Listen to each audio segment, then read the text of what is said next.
네, 안녕하세요. 예스맨입니다. 여러분들의 구독과 좋아요로 이 채널이 유지되고 있습니다. 네, 영상 속도는 1.5배를 추천드리는 바이고요. 네, 이번에도 어떠한 소식이 나왔는지 같이 한번 내용을 보도록 하겠습니다. 네, 미국의 블러드 세인트 루이스 연은 총재가 미 연준이 내년 3월까지 테이퍼링 절차를 마쳐야 한다라고 주장을 내비치기도 했었고요. 세부 내용으로는 연준의 채권 매입이 금융시장의 거품을 만들고 인플레이션을 제어하지 못할 수도 있다며 미국 경제의 과열을 막기 위해 내년 1분기 말까지 테이퍼링을 종료해야 한다라고 주장을 내비치기도 하고 있습니다. 또한 현재 미국의 주택 시장은 거품 초기 단계임을 지적하면서 아직 문제가 될 수준은 아니나 인플레이션이 지속될 경우에는 모두에게 문제가 될 수도 있다라는 부분을 강조하기도 했네요. 그 다음으로 카플란 델러스 연은 총재가 9월에 테이퍼링 발표 및 10월에 테이퍼링 시작을 원한다고 발언을 하기도 했었는데요. 지난주 발언과 달리 미국이 델타 변이가 적응하고 있다는 점을 높게 좀 보고 있고, 또한 8개월에 걸친 점진적 테이퍼링을 선호하고 22년 첫 금리 인상을 해야 한다고 주장을 내비치기도 했습니다. 조지 캔자스시티 연은 총재 또한 델타 변이 확산에도 불구하고 나타난 고용 진전 및 강한 인플레이션의 근거로 테이퍼링을 시작할 조건이 충족되었다며 가까운 시일 내에 시작할 것이 괜찮지 않겠냐라는 연은 총재들에 대한 발언을 보면서 느낄 수 있는 배경은 조만간에는 해야 되겠다. 빨리 좀 하는 게 좀 낫지 않겠냐. 근데 당장 9월달 정도에는 제가 보기에는 좀 어려울 것 같고, 아무래도 뭐 11월, 12월 아니면 정말 늦어진다라고 해도 뭐 요 1월달 정도 이 안에는 할 것으로 보여지기 때문에, 웬만하면 올해 시즌 좀 이쁘게 마감을 할 거라고 하면 11월 안때까지는 최대한 빨리 올라와줘야 된다라고 설명을 좀 드리고 싶습니다. 여러분들도 마음의 준비를 항상 하시면서 좀 봐주셨으면 좋겠고요. 그리고 대응을 잘해야 내 돈을 지킬 수가 있다는 점을 꼭 기억을 해두셨으면 좋겠습니다. 2분기 GDP 예상치가 6.7% 상회하며 연율의 기준 전분기 대비 증가를 했다라고 하는데요. 미 상무부에 따르면 기업들이 사업장 재개, 백신 접종 확대, 정부의 대규모 지원 등에 힘입어서 미국 경제가 꾸준히 성장하고 있다라는 설명을 하기도 했었고요. 2분기 PCE 가격 지수 또한 예상치에 하회했으나 전분기 대비 상승을 했고요. 2분기 군온 PCE 가격 지수 또한 예상치가 6%로 상회한 결과치를 보여주었다고 합니다. 한국은행 금통위의 8월 정례 회의에서 기준금리 인상을 시켰죠. 그 세부 내용을 보시게 되면, 2020년 5월 기준금리 사상 최저점인 0.5% 인하한 이후 15개월 만에 금리 인상을 전환을 했으며, 델타 변이 확산에도 불구하고 가계부채 폭증 및 부동산 가격 상승에 금융의 불균형 문제를 해결하기 위해 금리 인상의 필요성을 강조된 것이 주요 배경에 작용을 했다. 한편 한국은행의 금통위 발표 이후 21년 성장률 전망을 4%로 유지했으며 21년 소비자 물가 상승률 상향 조정 및 22년 소비자 물가 상승률 전망에도 상향 조정을 진행을 했다라고 합니다. 그리고 금통위에 따르면 향후 통화정책 완화 정도도 점진적 조정에 나갈 것이라고 언급을 했으며, 이주열 한흥 총재 또한 금리 수준은 여전히 완화적이며 향후 추가 금리 인상도 시사하기도 했다라고 합니다. 그 다음으로 이주열 총재가 금리 인상 차입 수요를 제약하고 민간 신용 증가세를 완화하는 데 도움을 줄 것으로 기대가 되며, 또한 금융의 불균형을 해결하기 위해 건전성 정책에 대응해서 통화정책에 동반될 것이라는 설명을 하기도 했었는데요. 저는 매우 주관적으로 너무 일찍 올리지 않았나 라고 생각이 듭니다. 항상 과거 기반형으로 보았을 때 한국 같은 경우에는 미국이 올리고 난 뒤에 곧바로 그 뒤에 후행으로 올리는 게 원래 관례적이었고, 과거에도 그런 형태를 좀 많이 보여주기도 했었습니다. 그런데 이번에는 좀 특이한 케이스는 아무래도 그만큼 투자 부분에 따른 그 분위기를 빠르게 좀 꺾기 위해서 작용을 시키지 않았나. 투자 시장은 뭐 여러 가지가 있겠죠. 뭐 주식, 뭐 부동산, 뭐 코인, 뭐 등등. 을 제가 말씀을 드리는 부분이고요. 그 다음으로 달러 인덱스 추이는 93.05를 기록을 했다라고 하는데요. 연준 위원들의 매파적 발언에도 조기 테이퍼링 가능성을 부각한 가운데 아프가니스탄 카불 공항에서 폭탄 테러, 안전자산 선호 심리가 강화된 점이 달러화 강세 요인으로 작용이 됐다라는 점과 금 가격은 1792달러 선에 마감을 했다라고 하는데요. 연준 위원들의 매파적 발언으로 달러화 강사가 나타냈고요. 아프가니스탄 카불 공항의 테러 소식으로 인한 상승 요인이 좀 작용을 했다라는 점과 유가가 배럴당 67달러 선에 마감을 했다라고 하는데요. 카불 공항의 폭탄 테러 영향으로 좀 끼쳤다라고 되어져 있습니다. 네, 그 다음으로 고승범 금융위원장 후보자가 거래소 신고기한 연장은 불가할 것 같다 라고 이야기를 했습니다. 계속 말씀을 드리지만 웬만하면 거래소 빠르게 이동을 하시는 게 바람직할 것 같고요. 그 다음으로 후오비 코리아도 63종의 유의 지점 거래 지원을 종료하겠다라고 했습니다. 그렇기 때문에 웬만하면 유동성이 좋은, 그리고 웬만하면 빗썸이나 업비트를 사용을 하는 게 바람직하지 않겠냐라고 저는 설명을 드리고 싶고요. P2P 업체 28국 금융위 등록을 완료시켰다라고 되어져 있습니다. 그 다음으로 쿠바 정부 비트코인 암호화폐 결제 수단으로 인정을 했다라고 되어져 있는데요. 쿠바 중앙은행은 암호화폐에 대한 규정을 마련하고 관련 서비스 제공업체들의 라이센스를 제공하는 방안을 검토하고 있다. 쿠바 정부의 결의안에 따르면 쿠바 중앙은행은 사회경제적 이유로 암호화폐를 사용 허가할 수 있다. 동시에 국가적 차원의 영업을 통제할 수 있으며 사업자들은 관련 불법 행위를 할 수 없다라고도 밝히기도 했었는데요. 제가 보기에는 아무래도 금리 인상이 본격적으로 진행이 되는 미국 시점으로 보게 되면 나머지 이런 나라들은 자국의 통화의 파워가 없잖아요. 그리고 더욱더 빈부가 강해질 것이고 거기에 내분 분란도 심해질 것으로 보여지기 때문에 아무래도 제가 보기에는 달러가 부족한 나라들은 비트코인을 세컨드리로 두려고 할 거라고 저는 생각이 듭니다. 그렇기 때문에 쿠바나 엘살바도르나 그리고 베네수엘라 말고도 계속 브라질이나 이런 쪽 같은 경우에는 최대한 크립토 시장에 좀 더 접근성이 좋아질 것으로 저는 기대가 되고, 이번에 시장에서도 웬만하면 신흥국에 대한 그런 암호화폐의 관심도는 꾸준할 것으로 보여집니다. 왜냐, 암호화폐가 투자적인 자산 요건으로도 거래가 되는 측면도 없지 않아 있겠지만 송금 부분도 탁월한 부분이 있죠. 그래서 그런 거를 보았을 때도 제 역할을 해줄 것으로 보여진다. 그리고 난민도 많아졌고, 그리고 자국에서 일하는 그런 통화가 쓰레기가 되기 때문에 내 노동소득도 같이 쓰레기가 되는 것이죠. 그러니 당연히 이런 신흥국에서 머물고 있지 않고 당연히 어느 정도 통화가 좀 받쳐주는 그런 인접국가 쪽으로 넘어갈 수가 있기 때문에 가족은 내버려 두고 또 기러기 아빠가 되든 거기에서 내가 가족의 희생을 좀 해서 그렇게 또 일자리를 구하러 가시는 분들도 꽤 많이 있기 때문에 아마 그런 형태로 송금 시장은 매우 커질 것으로 보여집니다.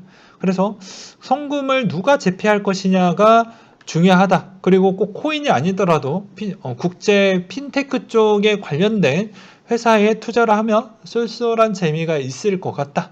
그리고 기존의 핀테크 회사들이 기존의 이런 핀테크 부분의 확장성을 좀 가져가기 위해서 여러 가지 고군분투를 하고 있는 실정입니다. 그런 쪽으로 좀 보게 되면 재밌다라는 점과 블룸버그 기관 투자자의 비트코인보다 이더를 선호하고 있다라고 되어져 있는데요. 투자자들 관심에 힘입어서 비트코인 점유율이 도전하고 있다라고 블룸버그가 진단을 했다. 미디어는 1개월 선물 계약의 기준 이더의 현물 가격 대비 8% 프리미엄이 붙는 반면 비트코인 6.58% 프리미엄이 붙었다라고 분석을 내놨다. 또한 이더에 대한 기관 투자자들이 관심이 높아지면서 비트 대비 이더의 선물 미채 계약 약점 비율이 4월에 0.1에서 0.3까지 상승을 했다라는 점이 좀 눈에 들어왔다라는 점과 스테이블 코인의 총 발행 규모가 810억 달러 정도를 돌파를 했다라고 합니다. 최근에는 또 그나마 긍정적이라고 볼 수 있는 대목은 최근에 뭐 테더나 USDC가 신규 발행이 조금씩 나오고 있다라는 점이에요. 그나마 좀 괜찮다라고 볼 수가 있게 되겠고요. 크립토 퀀트 CEO가 스테이블코인 거래소 유입 장기 강세를 의미하고 있다. 라고 했는데요. 그는 최근에 17억 달러 상당의 스테이블코인 거래소로 유입이 됐다. 이론적으로 거래소가 스테이블코인을 보유하고 있는 것은 이용자의 수요에 암호화폐를 구입하는 경우 하락 전 이용자 인출 대비에 대한 경우이다. 시나리오가 1이면 좋을 것 같은데 그는 그러나 어느 쪽이든 장기적인 강세를 의미를 하게 되면 법정 화폐가 암호화폐로 전환이 되어가고 있기 때문에 법정 화폐보다는 스테이블코인의 암호화폐를 사는 게 더 낫지 않겠냐. 이거의 뒷받침에 대한 근거, 약간의 희망적인 부분을 덧붙여서 이야기를 드린다고 하면 신흥국들에 대한 통화가 쓰레기가 될 수가 있으니 해당에 있는 테더 뭐 최근에 재무 부분을 좀 공개를 했던 이유나 뭐 USDC도 재무를 좀 공개를 했던 배경은 야 우리 좀 신뢰도가 높으니까 우리 쪽으로 스텝을 거치만 해줘도 이자도 주고 여기 괜찮아. 그러니까 너의 노동소도 굳이 자국에 있는 통화로 내버려 두지 말고 이쪽으로 좀 바꿔놔요. 라고 볼 수도 있겠죠. 그래서 최근에 스테이블 코인의 시총만 늘어나고 오히려 매도도 나오지도 않고 거래량도 거의 최소점이라고 하면 그냥 그런 국가들이 통화량 대비해서 쓰레기가 되는 걸 방지하고 내 노동의 가치도 어느 정도 보존을 해야 되기 때문에 대부분 그냥 그렇게 바꿔두고 이자 농사만 지을 수도 있다. 라는 점 더 참고를 하셨으면 좋겠습니다. 그러니까 좀 더 잘 보셔야 되겠죠. 그냥 대충 보는 거와 되게 피곤하게 분석하고 바라보는 시점을 좀 차이가 볼 수가 있는 대목입니다.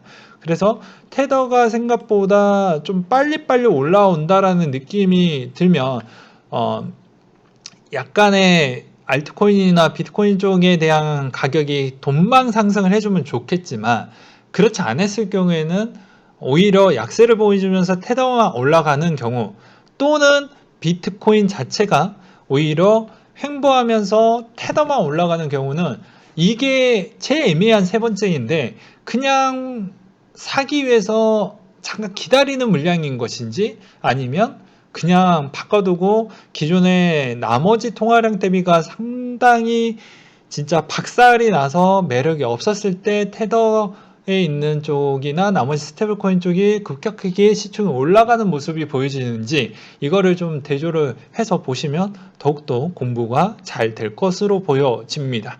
그래서 이런 것도 대조해 보는 것도 약간의 노가다이긴 하겠지만 여러분들이 제각각 공부를 하시는 분들도 있기 때문에 이런 점을 팁으로 드리는 부분이고요. 그 다음으로 신한은행의 중소거래소 거래준단을 통보했다. 최근에 뭐 금융위원회에서 상당히 많은 질책을 당하고 있죠. 그래서 최대 이쁘게 받아야지만 신한은행에 관련된 관계자나 직원들이 성과급을 받을 수가 있습니다. 하나 팁으로 설명을 드린다고 하면 이 은행권은 금융위가 목표치로 해놨던 그 6%라는 부분이 있어요. 대출 목표치 뭐 어떤 목표치가 있습니다. 그 목표치 부분을 넘기면 안 돼요. 왜 그러냐면 너무 넘기면 사행성이라는 부분에 또 피해갈 수가 없거니와 그리고 너무 대출 부분을 너무 목표치만 가져가게 되면 약간의 불량에 있는 부실 채권 부분도 좀 같이 늘어날 수가 있기 때문에 그런 점이 좀 없지 않아 있죠. 그래서 이 은행이 제일 잘 운영했다라고 볼 수 있는 수치 중에 하나는 이 6%를 연말까지 꾸준하게 잘 가져가는 그런 은행들이 성과급을 잘 받습니다. 한 번이라도 만약에 6%를 아니고 농협처럼 7%를 찍었다. 이러면 성과급을 못 받아요. 이미 찍혔기 때문에. 그러면 6%를 잘 지켜주는 쪽이 제일 괜찮겠죠. 그럼 대출을 어느 시점에 받는 게 가장 좋을까요? 당연히 연초 때 받는 게 제일 좋습니다. 왜냐면 연초에 바짝 땡기고 어차피 제로 베이스이기 때문에 은행의 실적을 빨리빨리 내기 위해서 또 성과도 잘 나오기 위해서 되게 약간은 좀 완화적인 스타투스를 보여주거든요. 그러니까 금리와 이런 걸 다 떠나서 이야기를 하는 거예요. 영업에 대한 대출이기 때문에 그래서 상반기에 어느 정도 좀 빠르게 하고 그 다음에 하반기에는 약간 좀 까다롭게 보는 그런 경향성도 미리 알려드리는 바입니다. 그 다음으로 아크 인베스트가 이틀간 코인베이스 6.7만 주를 매입을 했다. 제가 계속 말씀을 드리고 있는데요. 저는 무조건 돈 버는 수단, 돈의 냄새를 따라가는 그런 예스맨입니다. 그러기 때문에 저의 매우 주관적이고 이 투자를 이쪽에 꼭 하셔라 이런 의미는 아니지만 저도 미국 주식을 하고 있고 국내 주식도 하고 있고 돈 되는 거 다 합니다. 네, 하는데 제가 항상 이야기를 하죠. 기본의 기본으로 누가 호구라고 해도 충분히 알 수 있는 대목이 하나가 있죠. 코인베이스 같은 경우에는 내 위에서 사줄 수 있는 수많은 호구들이 많다라고 계속 말씀을 드렸습니다. 그렇기 때문에 여러분들 아무리 평단이 높게 해서 마이너스가 났다라고 해도 위에서 사줄 수 있는 친구들이 워낙 많이 있기 때문에 그런 걱정은 굳이 하지 마셔라 라고도 계속 말씀을 드리고 싶고요. 그 다음으로 또 코인베이스가 어차피 테이퍼링 하면 등락폭이 커지잖아요. 아래쪽으로 가도 어차피 본인들이 코린이 분들이나 공매도 잘 못할 것 같으면 코인베이스 하는 게 훨씬 낫습니다. 어차피 코인베이스는 위로 가나 아래로 가나 거래량만 잘 나오면 실적 하반기에도 다 챙겨 먹을 수가 있기 때문이죠. 그러니까 그런 점을 좀 잘 노려보시라고 저는 설명을 드리고 싶습니다. 그리고 하나 더 설명을 드리면 이런 것도 그러니까 왜 제가 눈치껏 말씀을 드리는 이유가 자국의 통화, 그러니까 한국의 통화 부분이 오히려 보게 되면 지금 1170원 언더에 있습니다. 지금 60에서 70원 언더에 있는데 잘 생각을 한번 해보세요. 지금 달러가 강하죠. 근데 만약에 주식은 약세를 보인다고 해도 어차피 달러가 지켜주기 때문에 그만큼 손실비가 생각보다 덜합니다. 원화로 환전을 한다라고 해도 나는 마이너스 5%가 났다라고 해도 어차피 달러가 강사라고 쳐도 이 마이너스 퍼센티지를 보완이 됩니다. 그리고 어차피 내년에 금리 인상이기 때문에 이미 환전을 하면서 미국 주식 투자를 같이 하면 손실비를 줄일 수도 있겠지만 그냥 달러로만 놔둬도 충분히 먹거리가 되겠죠. 그리고 이때 두 가지 포인트를 나는 좀 더 여유가 있다. 그러면 금도 같이 해보는 게 바람직하겠죠.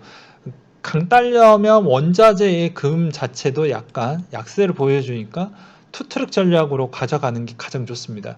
그러니까 달러가 강세면 원자재가 상당히 많이 안정세로 돌아가기 때문에 장기적으로 금 같은 걸 매입하기에 상당히 좋은 조건을 가져갈 수 있는 대목이 되겠죠. 물론 여러 가지 전쟁이나 테러 부분이 중간중간 들어가면 그때는 약간 좀 피해가는 게 바람직하겠지만 그냥 일반적인 평시 부분으로는 이렇게 접근하는 게 가장 좋다라는 점을 설명을 드리는 부분이고 비트코인 6개월 내에 10만 달러 도달 가능 덤핑에 주의를 해야 된다. 투자자들은 며칠간 반등에 의존해서는 안되며 비트코인 향후 몇 개월 조정이 겪고 나서야 신고점을 기록할 수가 있다. 라고 이야기를 했습니다. 누가 있냐? 마이다 스터치 컨설팅 소속의 애널리스트가 그런 이야기를 했는데요. 그는 10만 달러 업계 대부분 보수적인 전망을 내놓는데 나는 좀 더 세게 내놨다. 그 대신 덤핑을 좀 조심해보자 라고 이야기를 꺼냈고요. 필라델피아 연은 총재가 조속한 테이퍼링 지지 다만 델타 변이는 위협적이다 라고 이야기를 했어요. 그러니까 하긴 할 거예요. 테이퍼링 하긴 하는데 하는 게 많이 떨어질 거냐에 대한 공포감이 있겠지만 저는 이거 오히려 테이퍼링 한다 할 때 급락 나오면 줍줍하세요. 그리고 이 올라오는 차익비를 기간에 올라오는 차익비를 충분히 즐겨라 라고 설명을 드리고 싶습니다. 예. 분명히 말씀을 드렸지만, 그리고 이게 계속 간다라고 저는 보장은 못 하겠어요. 그냥 이 내려갔던 폭에서 요 정도만 먹는 포인트를 설명을 드리는 부분입니다. 여기 끝까지 먹어도 상관이 없죠. 확률적으로 조금 심리적인 요인을 끼칠 수가 있기 때문에, 저라면 요 정도까지 먹을 수 있는 폭은 분명히 있기 때문에 접근을 하셔라 라고 강력하게 말씀을 드리고 싶고요. 또 어차피 테이퍼링 초반 부분에 이 델타 변이가 위협적이라고 이야기했기 때문에 이 매입 축소량을 처음 시작할 때 그렇게 많이 할 수가 없을 걸로 저는 보고 있습니다. 그러니까 약간의 공포적인 분위기만 조성을 하고, 실질적으로는 그 자산 매입 축소 비중은 그렇게 크지 않을 것이기 때문에 적극적으로 개입을 해서 충분히 가져가라. 그래서 단기적인 관점으로도 충분히 그 수입비를 적절하게 단기적으로 가져가서 챙겨 먹어라 라고 저는 계속 말씀을 드리고 싶고요. 애틀랜타 연은총재가 기준금리 인상 22년 말 예상 서두를 필요 없다 라고 이야기를 했습니다. 그러니까 테이퍼링을 일찍 하되 어차피 1년 안에 내년 중에 할 거니까 그렇게 알고 있어. 그럼 여러분들은 내년의 스탠스를 어떻게 가져가야 될 것 같습니까? 당연히 내년에 모든 자산 추이가 조금은 쉬어가겠죠. 쉼표를 찍었을 때 사는 것보다 금리 인상하고 나서 사는 게 더 나이스한 겁니다. 그러면 그때까지는 무엇을 해야 된다? 말 그대로 달러로 바꿔뒀든지 아니면 현금으로만 계속 갖고 있자. 뭐 요 전략이 가장 좋습니다. 적립을 하셔도 상관은 없겠지만, 그런 것보다 차라리 금리 인상 때 한 방에 사는 게 제일 나을 것으로도 저는 보여지거든요. 그래서 테이퍼링 때 놓치면 어차피 테이퍼링은 차입비 부분으로만 챙겨 먹고, 그 뒤에 금리 인상 시즌 때는 금리 인상 때 제대로 챙겨 먹는 전략으로 가시는 게 가장 좋습니다. 저는 그렇게 좀 설명을 드리고 싶어요. 왜 그러냐면, 금리 인상 시즌 기간이 도래하면 이 기간적인 부분이 꽤 길어지기 때문에, 보시면 꽤 길어지죠. 15시즌이 여기입니다. 16시즌이 여기에요. 만약 하게 되면 이렇게 여러 번에 있는 기회를 많이 주기 때문에 이 기회를 놓치지 말고 챙겨 드셔라 라는 것이죠. 그래서 적절하게 떨어졌다 라는 기준점은 어떻게 본다? 전체 미국의 주식 지수로 평가를 드린다고 하면 이렇게 설명을 드리면 될 것 같아요. 지수의 한 10에서 15% 정도 떨어졌다라고 보면, 많이 떨어졌구나 라고 보시면 될 것 같습니다. 네, 그게 아마 바람직할 것 같아요. 왜냐면 그 이상 떨어지기에는 뭐 델타 변이는 이가 정말로 심해져서 극복이 안 나오고, 그 다음 뭐 람다나 뭐나 뭐 그게 나왔다. 근데 그게 정말 강력하더라. 치사율이 뭐 90%더라. 뭐 그런 거 아니고서야는 쉽지 않겠죠. 왜냐면 처음 코로나 나왔을 때 어느 정도 흔들렸냐면요. 기존의 다우가 지금 어느 정도지? 같이 한번 볼까요? 지금 다우가 말 나오는 김에 한번 보는 겁니다. 점점 길어지는데,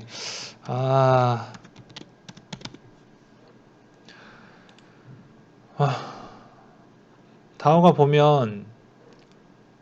보게 되면 이때 진짜 충격이 컸었죠. 네. 이때 충격이 컸었는데, 이때 거의 그냥 대충 잡고, 그냥 3만이라고 칩시다. 예. 올라가기 전 때 빼고. 그럼 3만에 거의 2만이 됐으니 3분의 1이 날라갔죠. 예. 그렇기 때문에 그런 것만 봐도, 싸다. 이때 당시에도 그렇게 이야기를 했습니다. 싸다. 이 이상 더 떨어지기 어렵다. 그래서 비트코인도 그때 당시 이거 대비 비율을 해서 전체 자산 대비해서 적극적으로 접근하면 괜찮을 것이다 라고 내놨죠. 그러니까 여기 대비 이만큼 떨어지는 것은 금리 인상 대비를 보게 되면 이 정도까지는 좀 에바인 것 같고, 뭐 많이 줘봐야 뭐 10에서 15% 정도 되지 않겠습니까? 라는 저의 개인적인 주관을 좀 설명을 드리는 부분이고요. 그리고 비트코인 캐시 ABC 리브랜딩, 이 캐시 토큰 사업이 완료가 됐다고 합니다. 그래서 비싼 부분은 뭐 완료가 됐다고 하니까 참고하셨으면 좋겠고요. 솔라나 NFT 얼라이언스를 출범을 했다라고 합니다. 그래서 참고하셨으면 좋겠고, 페이스북이 올해 안에 월렛 노비를 출시를 한다고 하는데 이름이 좀 그래요. 네, 좀 그렇습니다. 근데 일단 페이스북의 29억 이용자들이 암호화폐를 보관할 수 있게 도울 것이다라고 했으니 이것도 상당히 파급력이 좀 크겠죠. 네. 그래서 상당히 재밌게 흘러가고 있다라는 점과 보이스 오피셜 9월 1일 베타가 시작이 된다고 합니다. 과연 뽀삐라고 들려오는 이오스가 가격이 올라갈지 저도 매우 궁금해지고요. 그 다음으로 마이크로소프트 크로스체인 토큰 관리 기술 특허를 취득을 했다고 하는데요. 해당 특허권을 보게 되면 원장 독립형 토큰 서비스 특허가 크로스체인 토큰 관리 시스템에 관한 것으로 개발자는 다양한 분산 원장을 걸쳐 활용 가능한 토큰 관리 코드를 작성할 수 있게 된다라고 합니다. 그래서 원장 독립형 토큰 서비스는 이용자가 실물 자산이나 디지털 자산 운영에 상응하는 하나 이상의 토큰 템플릿을 제공하는 것이 목표이며, 서비스는 수많은 블록체인에 걸쳐 전체 토큰 주기를 관리할 수 있는 단일 인터페이스 역할이 된다고 하네요. 그 다음으로 설문조사, 미국인들은 ETF보다 암호화폐에 투자하는 것을 선호한다 라고 나왔는데요. 여론조사 CNBC에 따르면 미국인의 11%가 암호화폐에 투자한 것을 나타났다. 이 수치는 10% 점유율을 기록했던 ETF와 같은 전통적인 금융자산 상품의 변화를 보여주고 있으며, 이 연구는 8월 23일 날 발표가 되었는데 31%에 달하는 주식 상품이 1위였으며 그 뒤에 뮤추얼 펀드 25%인 반면 12%가 채권을 소유하고 있는 것으로 나타나져 있다고 합니다. 특히 암호화폐 ETF에 대한 투자는 두 제품의 인기가 높아졌을 때 이루어진다. 지난해 하반기부터 암호화폐 부분이 가치가 급등하면서 기관 투자자들이 어깨에 자본을 퍼붓고 있었는데 눈치가 너무 많이 보이죠. 그래서 ETF나 뭐 이런 쪽으로 많이 했습니다. 그래서 비트코인이 주도하고 있는 암호화폐 올 4월 가치가 급등해 64,500달러라는 사상 최고가를 경신을 했고, 어느 순간 비트코인 시가총액은 1조 달러에 돌파를 했으며, CNBC는 대부분 사람들이 더 많은 돈을 벌 수 있는 기회를 두고 이 분야에 모험을 한다고 지적을 했습니다. 조사에 따르면 암호화폐 투자의 거래 용이성, 투자 흥미, 단기간에 높은 성장 가능성을 동기부여를 받고 있다라고 되어져 있네요. 근데 여러분들도 마찬가지로 해당 시장을 보게 되면 좀 애매한 시점에 있었을 때 항상 여러분들은 선택과 결정을 내리셔야 됩니다. 항상 이때도 6월 달에도 이야기를 했죠. 저는 이미 뭐 수익권이겠죠. 이미 샀던 부분에 있어서, 물론 8월 달 부분에 둘째 주에 샀어도 저는 이미 수익권의 일부 냈습니다. 어느 정도 부분에 있어서 이제 이 하반기 부분에 따른 농사 부분은 일단은 수익권에 있기 때문에 이의 가능성에 이거의 원금 추이까지는 일단은 여기 부분까지는 그래도 다 내놓는다라고 가정을 하고, 그러니까 지금의 수익률 대비를 일단은 다 뱉어낸다라고 해도 하반기 한번 달려보는데 한번 베팅을 때려볼 생각입니다. 그렇기 때문에 여러분들도 적당하게 좀 잘 굴려보셨으면 좋겠고요. 하반기 22년도 테이퍼링 때에 많이 접촉을 하시고, 그 뒤부터는 적당히 수익을 챙기신 다음에 22년도 때부터는 무조건 테더나 USDC나 이런 쪽으로 이자 농사를 무조건 가져가셔야 됩니다. 왜 그러냐면, 말이 계속 길어지는데, USDC 달러 미국 국채 준비금을 통합한다라고 했는데요. 기존에 잡다한 거 다 갖다 치우고, 뭐 국채, 예금, 뭐 어음, 회사채 이딴 거 다 갖다 치우고 그냥 간단하게 두 개로만 끝낸다라고 합니다. 그러니 뭐라고 볼 수가 있게 되겠습니까?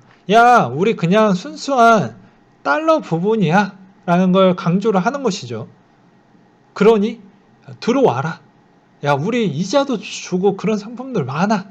들어와. 이런 거거든요. 그렇기 때문에 여러분들이 굳이 뭐 달러를 가져갈 필요도 없고 그냥 USDC로도 가져가도 충분히 괜찮습니다. 그러면서 이자 농사도 해놓으면 뭐 충분히 괜찮죠.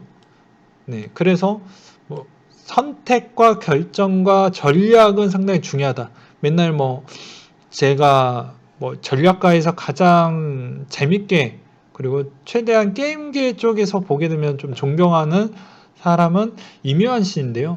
그분은 정말로 전략을 잘 짜온 만큼 충분히 본인이 할 수 있는 퍼포먼스도 잘 내거든요.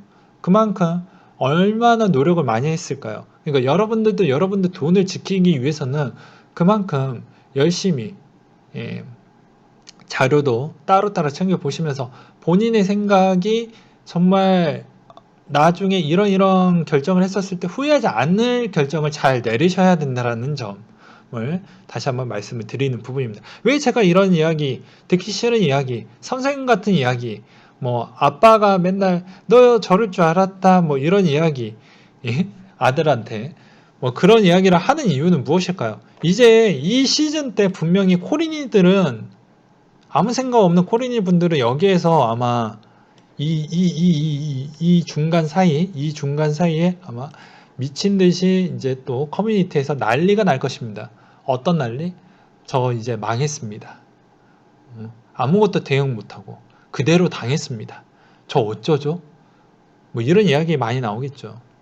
그러니까 순간의 선택이 평생을 좌우할 수도 있어요. 그러니 내 돈 정말 소중하게 돈 벌어 쓰면 지킬 줄도 알아야 되겠죠.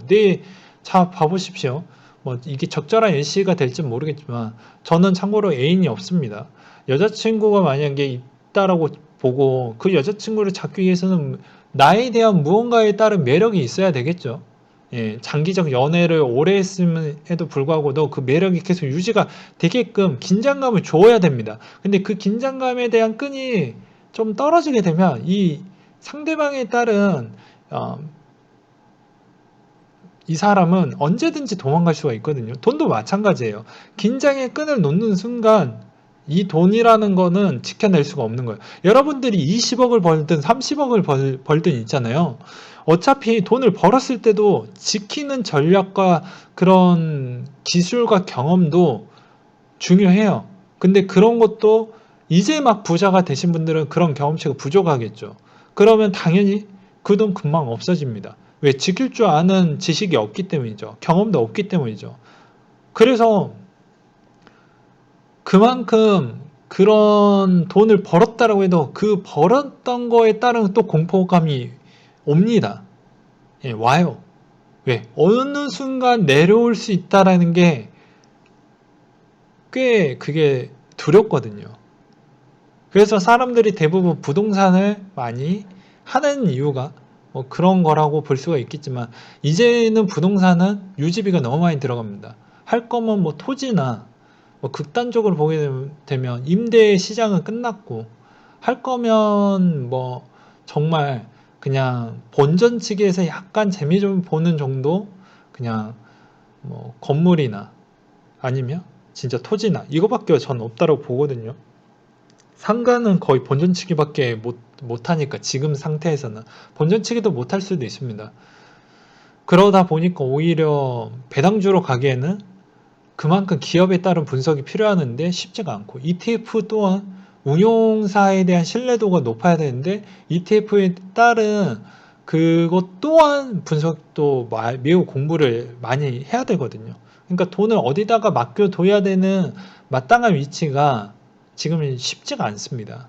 그런 것도 잘 하시길 바라겠어요. 왜냐, 올 상반기에 부자가 많이 되셨던 구독자 여러분들이 꽤 있기 때문입니다. 물론 소수이시겠지만, 물론 저와 비슷한 패턴에 팔았던 분들은 충분히 어느 정도 여유가 계실 것으로 보여지고요. 계속 말씀을 드리지만 웬만하면 돈 어느 정도 버셨으면 기부하셨으면 좋겠습니다. 저한테 기부하라는 얘기 아니에요. 사회에 어느 정도 항상 내가 돈 번 만큼 내 호가창을 내가 돈을 팔 수 있는 호가창을 만들어줬던 사람들도 나 혼자서 만들어진 게 아니고 타인들이 그 물량을 만들어줬기 때문에 내가 팔 수 있는 그런 기회를 줬다라는 거 볼 수가 있거든요. 왜 그러냐면 거래소가 정말 거래량이 없는 그런 쪽을 보게 되면 호가가 거의 구멍이 많이 나요. 그러면 그런 쪽은 내가 팔고 싶어도 팔 수 있는 물량이 한계가 있거든요. 그러니까 그런 걸로 보았을 때도 충분히 사회에 일부 기여를 하는 게 바람직하다. 그리고 만약에 댓글로 내가 기부를 하고 싶으신 분들이 만약에 5명이나 10명 정도가 넘어가면 제가 그것 또한 팁을 드리도록 하겠습니다. 어떻게 기부를 하는 게 정말 여러분들한테 도움이 많이 되고 여러분들한테도 개이득이 되는 방법이 또 있거든요. 근데 그것도 또 많이 버셨던 분들이 10명이 넘으면 콘텐츠로 한번 만들어 보도록 하겠습니다. 이것도 노가다로 띄워서 알아낸 거이기 때문에 그냥 여러분들한테 또 그냥 공짜로 알려드리는 거예요. 좀 이상하게 보일 수도 있겠지만 다 제가 배운 만큼 왜 그냥 주냐. 왜냐면 저를 믿고 이 시장 이대로 뭐 35,000명 그대로 따라와 주셨기 때문에 저는 저의 팬들만 챙겨서 가고 싶어 합니다.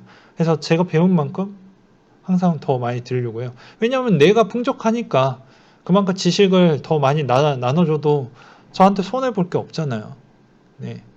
그래서 그냥 최소한의 내가 뭐 유지할 수 있을 만큼 뭐 이런 영상의 재미가 좀 있으려면 여기에서 나오는 또 용돈벌이도 좀 필요하거든요. 광고 같은 거 좀 잘 끝까지 봐주셨으면 좋겠고요. 왜냐하면 사람이 그래요. 너 부자인데 이런 거 뭐 몇 푼 된다고 뭐 그렇게 뭐 하냐. 근데 사람은 다 똑같거든요. 부자도 지나가는 그 저기 땅에 100원짜리 안 줄 것 같죠? 줍습니다. 그냥 지나갈 것 같죠? 아니에요. 뭐 10,000원짜리 그냥 지나칠 것 같죠? 다 줍습니다. 엄청난 부자라고 해도. 그게 본능이에요. 예. 그렇기 때문에 무언가에 따른 내가 이런 행동에 따른 보상이 조금이라도 들어오면 재미가 있거든요. 구독자 늘리는 재미, 그런 부분에 대한 서브적인 재미. 그런 거가 좀 있어요. 보이지 않게. 그래야 내가 이 시간에 헛되게 보내지 않았구나 라는 게 또 증명이 되는 부분이기도 하거든요. 뭐 또 잡소리가 또 많아졌는데 아무튼 또 댓글로 남겨주시면 제가 배웠던 거 그대로 알려드리도록 하겠습니다. 저도 그렇게 하려고 많이 알아봤거든요. 네, 이상으로 마치도록 할게요.